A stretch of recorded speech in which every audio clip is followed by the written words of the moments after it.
Ipurihin ng Diyos. Okay. So, alam nyo mga kapatid, naririnig nyo pa ako? Apo. Ayan, so ano po, no? Pwede po tayong magkaroon ng tanungan para malinaw po sa atin, no? Yung atin pong pag-aaralan po sa hapong ito. Ang pinaka maganda pong aral sa Biblia, no? Yung pinaka-importante na bagay na makikita po natin sa banal na kasulatan, yung sinasabi po mga kapatid na kaligtasan ng ating kaluluwa.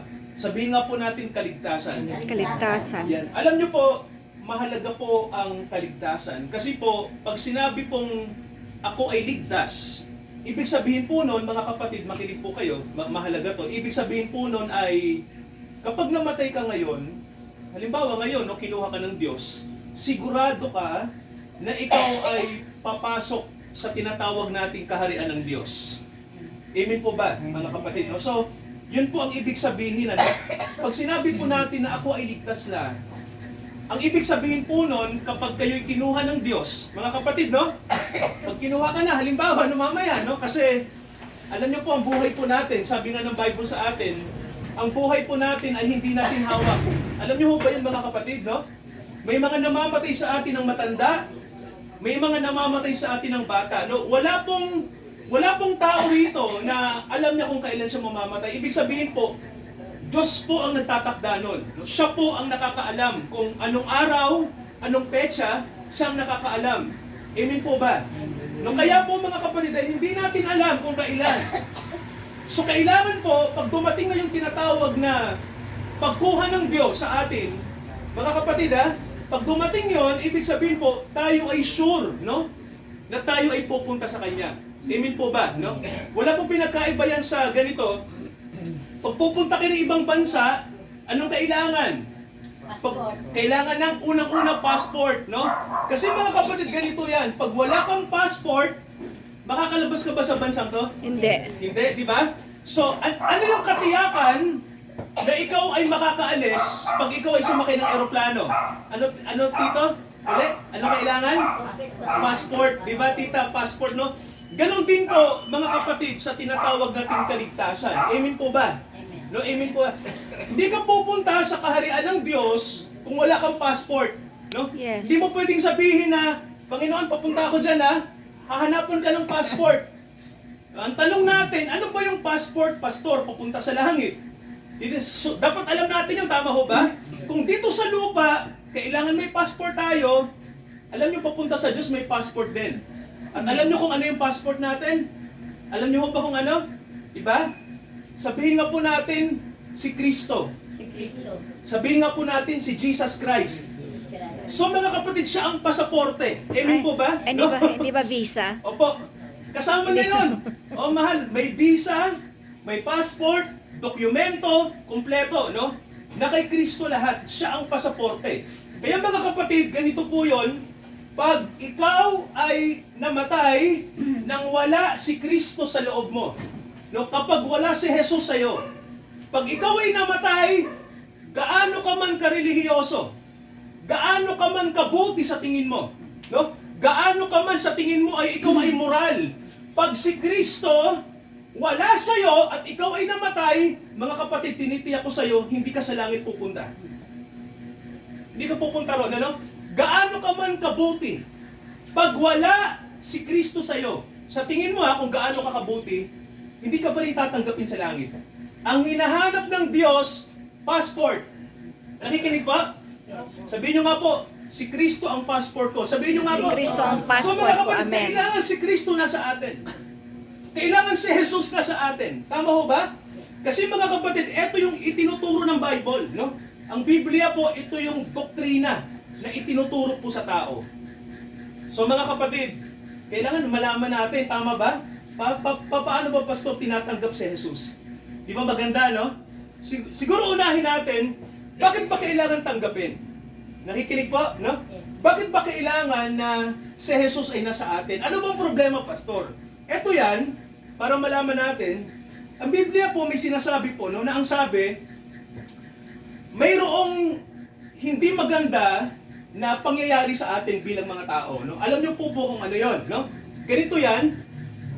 Ang ating kalagayan sa paningin ng Diyos, mga kapatid, makinig tayo, maganda 'to.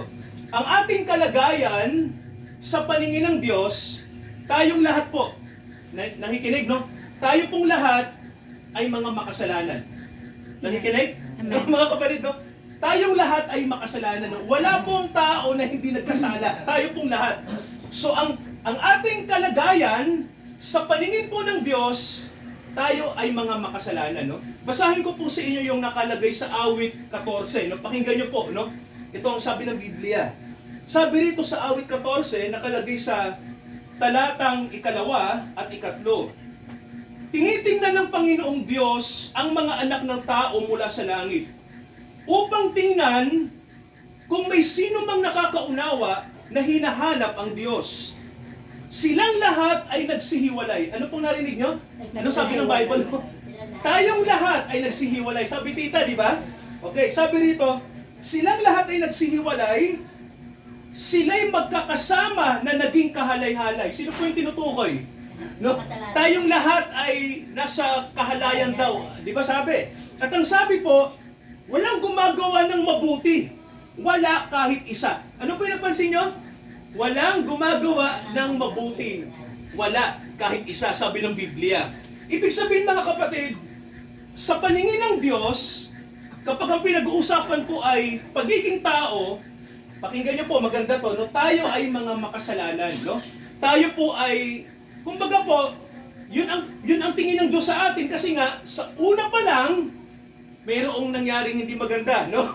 Alam niyo po ba, nakalagay sa Bible na kaya tayo kasama sa mga nagkasala kasi ang sabi ng Bible, yung ating unang magulang ay nagkasala, no?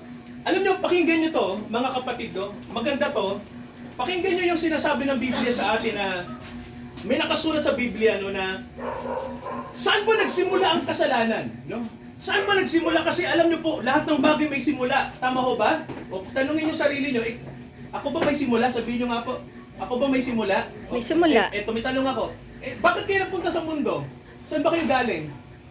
Sige, bilang tao po. Tama, no? Di ba? Magulang. Di ba? Nagsimula kayo nang ipanganak kayo ng magulang niyo. Tama ho ba? Partikular ng inyong ina. So, lahat ng bagay may simula. Kahit po yung pagkakasala ng tao ay may simula, no? May pinagmulan po yan.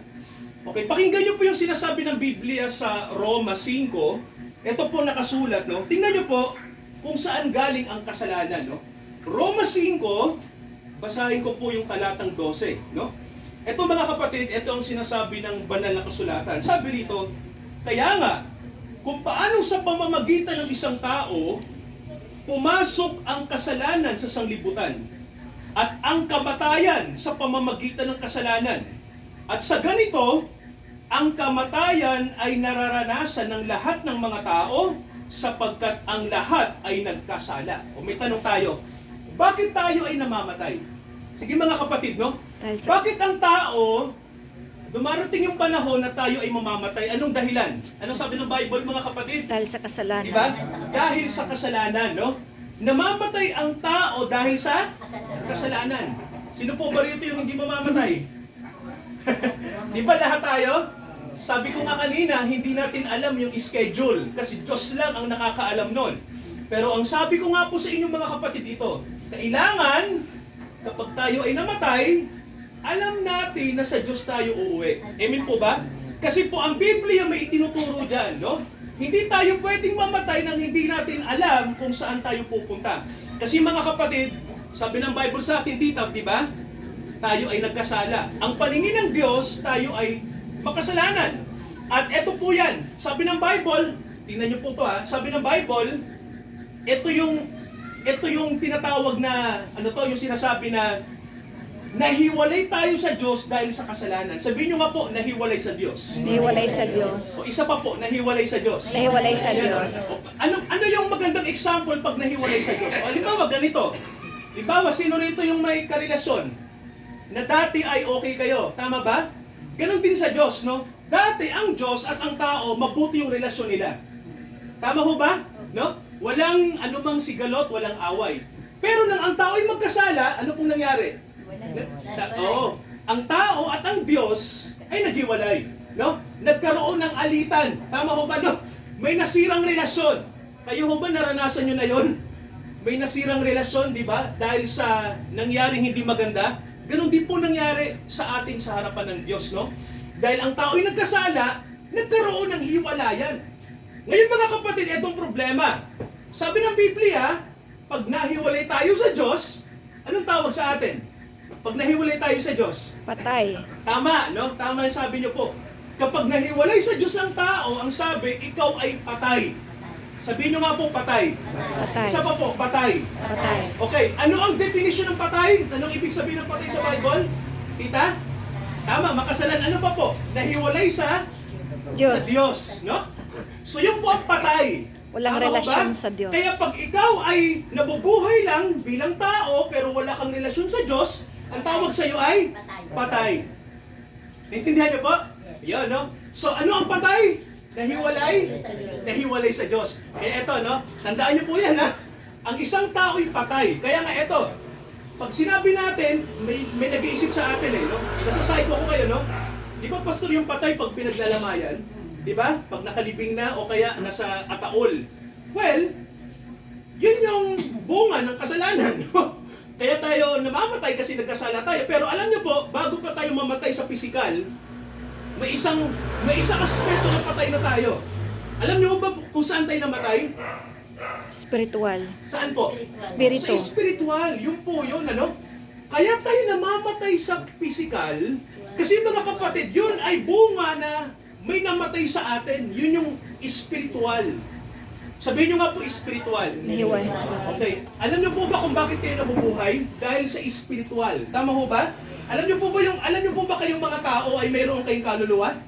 Di ba kasi sa Bible, ang sabi ng Bible, ang tao ay mayroong kaluluwa, mayroon tayong katawang lupa, mayroon tayong espiritu. Yung kaluluwa, yan yung pagkatao natin na hindi nakikita. Amen po ba? Pagkatao natin na hindi nakikita. Yung espiritu, yan ang dahilan kung bakit tayo nabubuhay. Amen po ba? Ano yung kaluluwa? Pagkatao na hindi nakikita. Ano yung espiritu? Buhay, no? Kaya tayo humihinga. Kaya tayo may kamalayan kasi mayroon tayong espiritu. Kaya mga kapatid, isipin nyo to, no, para alam nyo, ang tao po, kapag tayo ay hiwalay sa Diyos, sabi po, tayo ay, ulit? Patay, hiwalay. Tama po, no? Okay, eto. Pakinggan nyo to, mga kapatid, no? Sabi ng Bible sa atin, no? Okay, ano ang kabayaran, ano ang mangyayari pag tayo ay namatay nang hindi tayo nakababalik sa Diyos? Anong mangyayari pag namatay tayo na makasalanan? No, ano bang pwedeng mangyari, mga kapatid, no?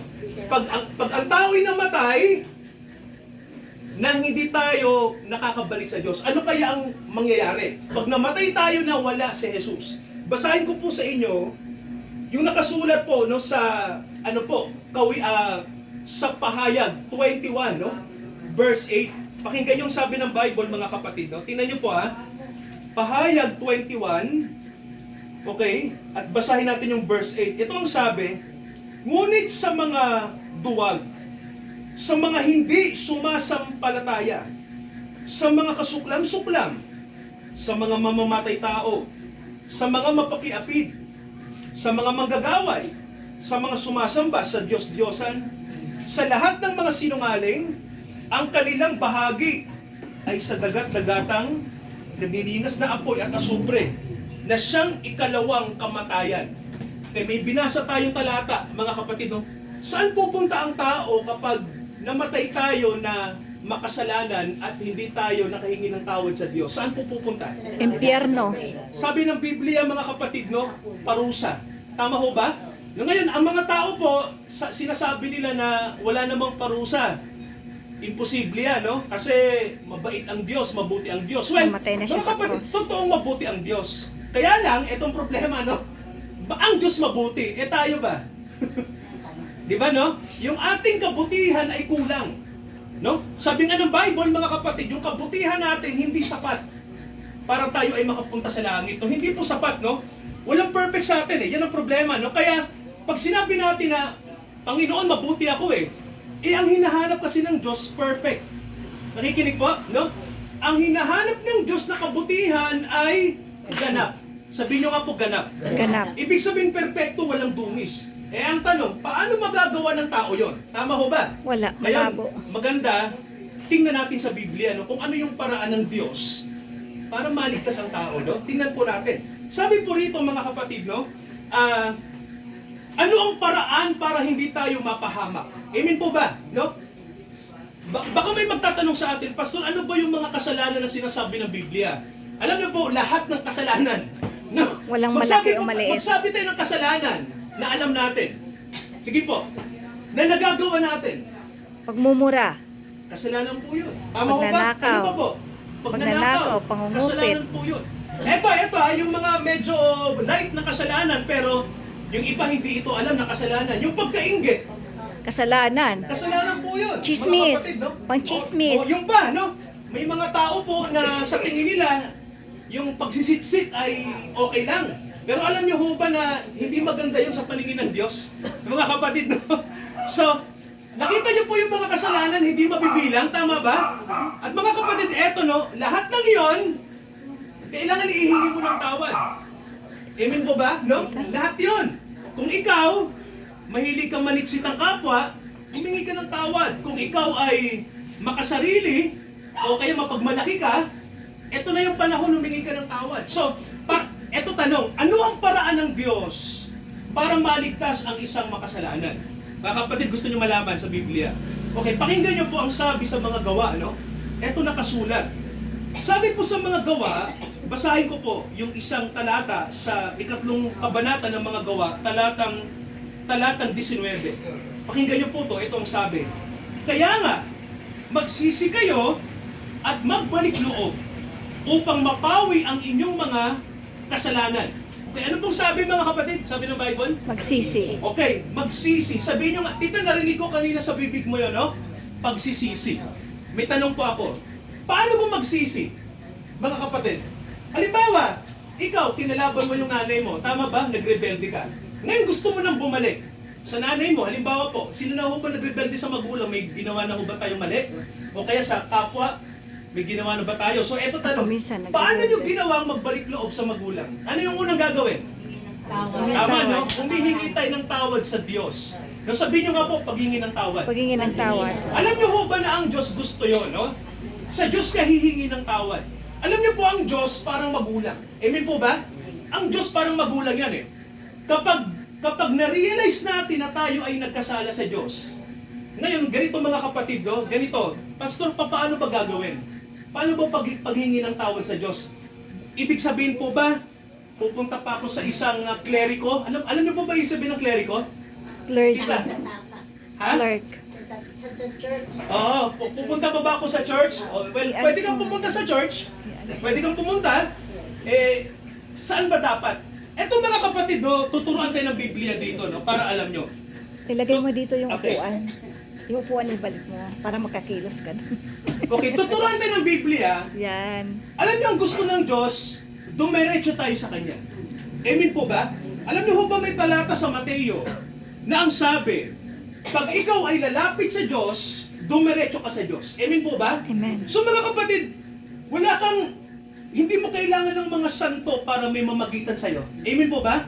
Walang pare na pwedeng mamagitan sa'yo, walang santo, walang sino mang pastor. Nakikinig po? Ang dapat gawin ng isang tao, makinig po kayo ha, ikaw bilang ikaw, lumapit ka sa Diyos ng diretso. Pastor, paano ba? Manalangin ka. Tama ba? Ipikit mo ang mata mo at sabihin mo, Diyos Ama.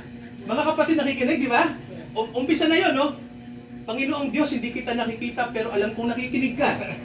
Kaya lang kailangan sumampalataya tayong may Diyos. Amen po ba? Kasi sabi ng Bible, may sabi sa Bible ang Diyos kasi, ginagantimpalaan niya ang mga naniniwala sa Kanya, ang mga sumasampalataya sa Kanya. Sabi po yan sa Hebrews 11. Amen po ba? So kailangan mga kapatid, ikaw mismo, magkaroon ka ng realization, no? Mapagnilay-nilay mo na isa kang makasalanan. Kailangan mong, humingi ng tawad sa Diyos. Kaya anong gagawin? Manalangin. Tama ba? Sabihin mo, Ama, Panginoong Diyos, hindi ko po kayo nakikita, pero alam kong nakikinig ka. At sabihin natin yun ng buong puso. Sabihin natin sa Diyos, Ama, humihingi po ako ng tawad sa inyo. Patawarin niyo po ako. Mga kapatid, nagawa na po ba natin yun? Amen po ba? Nagawa na po ba natin yun? Kasi mga kapatid, yun ang gusto ng Diyos eh. No? Wala ka munang tatawagin kung sino-sino ha. Sabi ng Bible, dumiretso ka sa Diyos. Di ba? Manalangin ka. Sabi po sa atin. Ano pa pong dapat gawin? Sabi ng Bible sa atin, magsisi tayo sa ating mga kasalanan at may isang napakahalaga bukod yan, no? Pagkatapos mo magsisi, nakikinig po? Pastor, ano nung kasunod pag nagsisi na? Ito, isa sa pinakamahalaga to, no? Kasi mga kapatid, ang pagsisisi kasi, mayroon niyang resulta na malupit, no? Sabihin niyo nga ulit pagsisisi. Pagsisisi. Alam niyo po ba pag nagsisi tayo ng totoo, ang kasunod nun ay, eto na, mga kapatid, no? Simpleng-simpleng salita lang, pero maiintindihan nyo. Kapatawaran. Sabihin nyo nga po, pananampalataya. Pananampalataya. Okay, sabihin nyo nga po, pananampalataya. So, kailangan mga kapatid, may pananampalataya tayo, no? Basahin ko po sa inyo, yung nakasulat po sa Roma, etong sabi po, no? Roma chapter 10, verse 9, no? Pakinggan nyo po mga kapatid, no? Roma chapter 10, verse 9. Ano bang ibig sabihin ng pananampalataya? So ito mga kapatid ang sabi, no? Ito ang sabi. Sapagkat kung ipapahayag mo ng iyong bibig si Jesus na Panginoon mo at sasampalataya ka sa iyong puso na siya'y binuhay na magmuli ng Diyos sa mga patay, ikaw ay maliligtas. Nakikinig mga kapatid, no? Naintindihan niyo pa? Okay, ito, pakinggan niyo ulit ito, no? Kasi mahalaga to. Okay, makinig kayo. Sabi rito, mga kapatid, no? Kung ipinapahayag mo ng iyong bibig si Jesus na Panginoon mo. Ibig sabihin po, sabihin natin yun sa Diyos, no?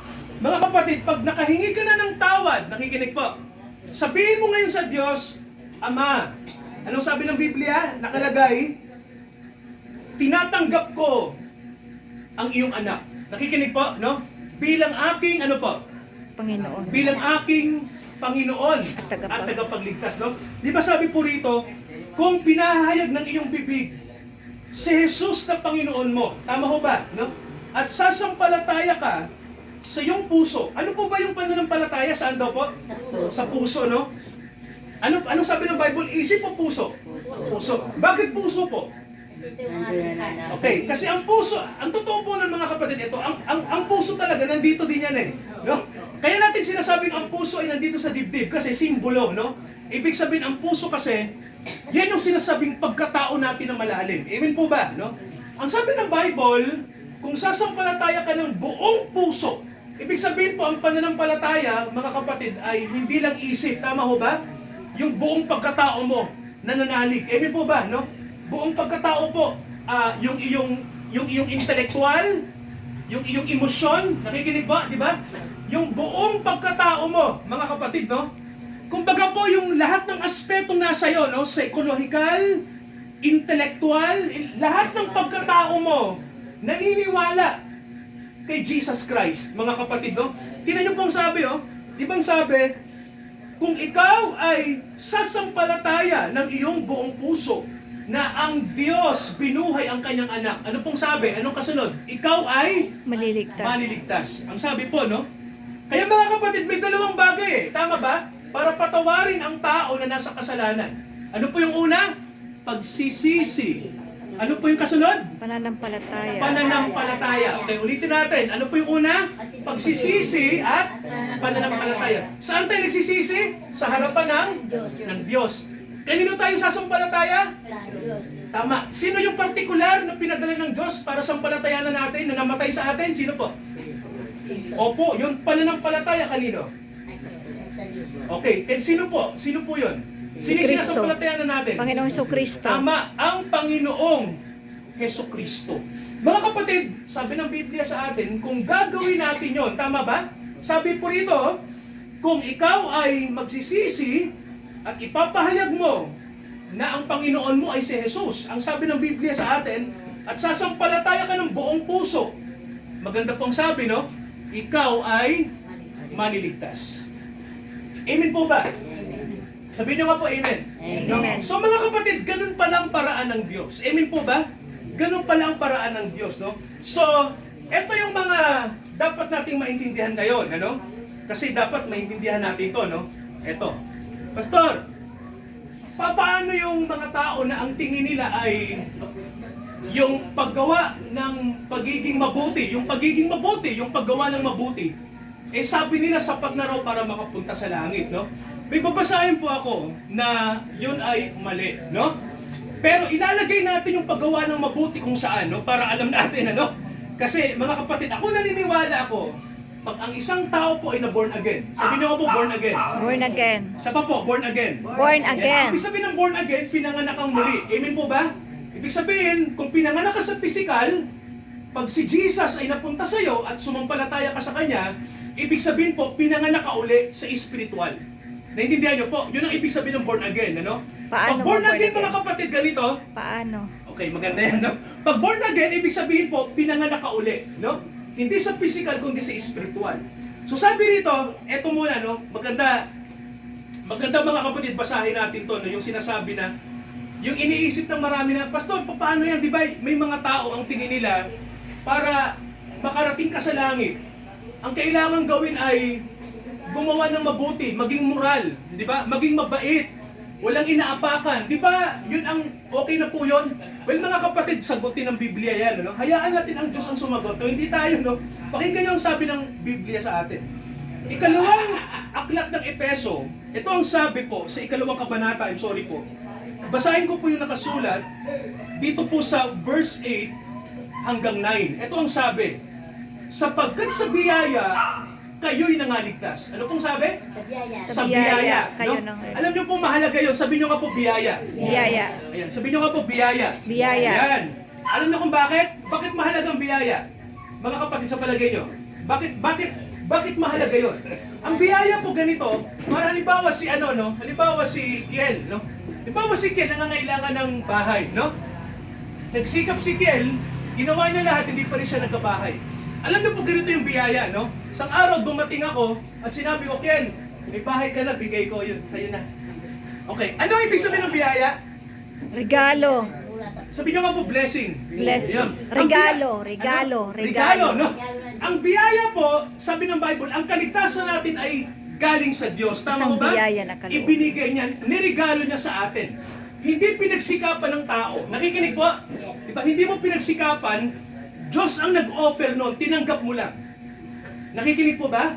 Yun ang kaligtasan, no? Hindi mo pinaghirapan. Kaya sabi ng Bible nakalagay, itong sabi, sa biyaya, kayo'y nangaligtas sa pamamagitan ng pananampalataya nyo kay Kristo. At ang sabi ng Biblia, ito nakalagay, ito'y hindi galing sa inyong sarili. Sabi ng Bible, di ba? Ang